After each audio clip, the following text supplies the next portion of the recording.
안녕하세요. 오늘도 여러분들과 함께하는 순교의 영목입니다. 요즘 자주 듣는 이야기 중에 하나가 하루 묵상 잘 듣고 있다는 이야기였어요. 근데 이상하게 인사는 많이 듣는데 조회수가 안 나와요. 누가 거짓말하고 있는지 제가 한번 색출해 보도록 하겠습니다. 어제 우리는 아브라함의 반복되는 연약함, 즉 생존의 공포 앞에서 거짓말이라는 잘못된 선택을 보았습니다. 오늘은 그 부끄러운 사건 결말을 마주하려고 해요. 그런데 오늘 본문은 우리의 상식을 뒤엎습니다. 실수한 아브라함이 오히려 피해자인 아비멜렉을 위해 기도하고 하나님은 그 기도를 통해서 아비멜렉의 집안을 치유하셨습니다. 오늘 보신 말씀은 창세기 20장 17절 18절 말씀이에요. 아브라함이 하나님께 기도하매 하나님이 아비멜렉과 그의 아내와 여종을 치료하사 출산하게 하셨으니 여호와께서 이 왕의 아브라함의 아내 사라의 일로 아비멜렉의 집의 모든 태를 닫으셨음이더라. 아멘. 아비멜렉은 아브라함의 거짓말 때문에 큰 화를 당할 뻔했습니다.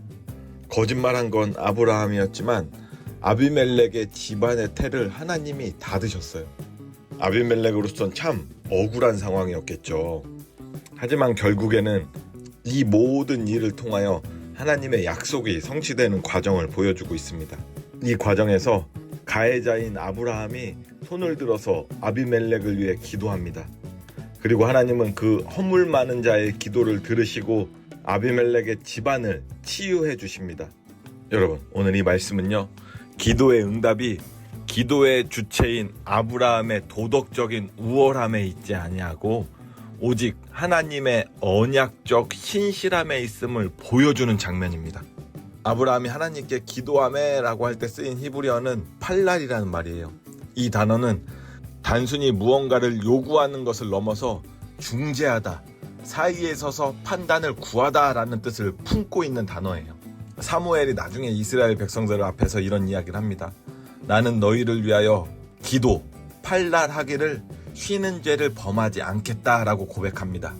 사무엘도 그렇고 아브라함도 그렇고 자신이 대단해서가 아니라 하나님과 백성 사이의 통로로서 그 자리에 선 것이라는 이야기예요. 나중에 보면은요, 엘리야가 비가 오기를 간절히 기도했을 때가 나옵니다. 야고보서는 이 엘리야를 우리와 성정이 같은 사람이라고 강조하고 있어요. 똑같은 사람이라는 거예요. 우리와 같이 허물 많은 똑같은 사람이 사랑하는 사람들을 위해 기도할 때를 지금 말하고 있는 거예요. 여러분, 기도의 힘은요, 기도하는 사람의 신비로운 능력에서 나오는 것이 아니라 그 기도를 들으시는 분의 권능에 있음을 오늘 기억하시길 바랍니다. 오늘 아브라함의 기도는요, 자신의 부끄러움을 덮어주시는 하나님의 은혜에 의지하면서 타인의 고통을 주님께로 가져가는 행위였어요. 기도는 나의 완벽함을 증명하는 시간이 아니에요. 나의 부족함을 인정하면서 하나님의 자비를 끌어오는 통로가 바로 기도입니다. 우리는 흔히 이렇게 생각해요. 누군가를 위해 기도하거나 선한 영향력을 끼치려면 내가 먼저 완벽해져야 한다고 믿습니다. 그래서 때로는 권위 있는 누군가의 기도가 더욱더 강력할 것이라고 생각하기도 해요. 그래서 기도에 능력이 있는 분을 따라다니면서 그들에게 기도받기를 기다리고 기대하기도 합니다. 하지만 하나님을 믿는 우리 모두는요, 상처 입은 치유자이며 허물 많은 중보자입니다. 하나님은 오늘 아브라함의 실수를 다 고치신 후에 기도를 시키지 않으셨어요. 오히려 부끄러움이 채 가시기도 전에 중보자의 자리에 세우셨습니다. 여러분, 하나님의 은혜는요, 깨끗한 그릇만이 아니라 깨진 그릇을 통해서도 분명히 흐르고 있습니다. 내가 누군가를 돕거나 치유하는 것은 내게 어떤 신비한 힘이 있어서가 아니라 하나님이 약속하신 복의 통로라는 정체성 때문입니다. 어떤 목사님들은요, 이 기도의 행위를 권위로 착각하기도 해요. 그래서 안수기도나 중보기도를 하나님의 능력이 아니라 자신의 권위와 자신의 능력으로 바꿔치기 할 때가 참 많이 있어요. 목사들은요, 그런 유혹을 참 많이 받습니다. 하나님은 오늘 아브라함의 이름값을 보고 기도에 응답해 주신 게 아니에요. 단지 하나님의 약속을 지켜나가는 과정이고 이 모든 것이 하나님의 섭리고 능력임을 기억하시길 간절히 바랍니다. 여러분들도 지금 아브라함과 같이 통로의 자리에 서 있습니다. 에이, 나같이 부족한 사람의 기도를 들어주시겠어? 내가 무슨, 이런 마음으로 기도의 문을 닫고 있지는 않습니까?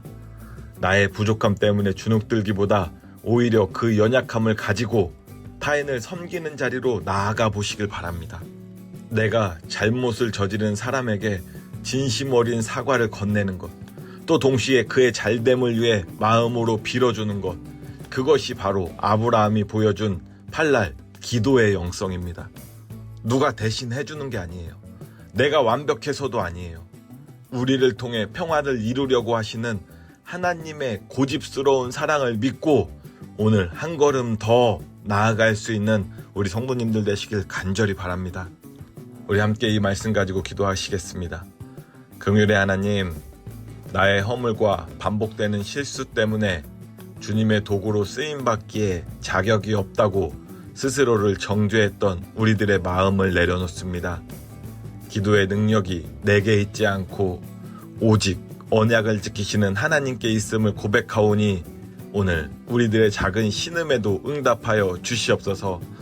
오늘 하루 나의 부끄러움에 매몰되지 않고 오히려 그 낮은 마음으로 이웃의 아픔을 보는 자들이 되게 하여 주시옵소서. 내가 상처를 입혔던 사람 혹은 내가 외면했던 사람들을 위해 마음을 모아서 축복하게 하시고 우리들의 부족한 손길을 통해서도 주님의 치유와 회복이 흘러가는 축복의 통로가 되게 하여 주시옵소서. 우리의 연약함마저 선으로 바꾸시는 예수 그리스도의 이름으로 기도드립니다. 아멘.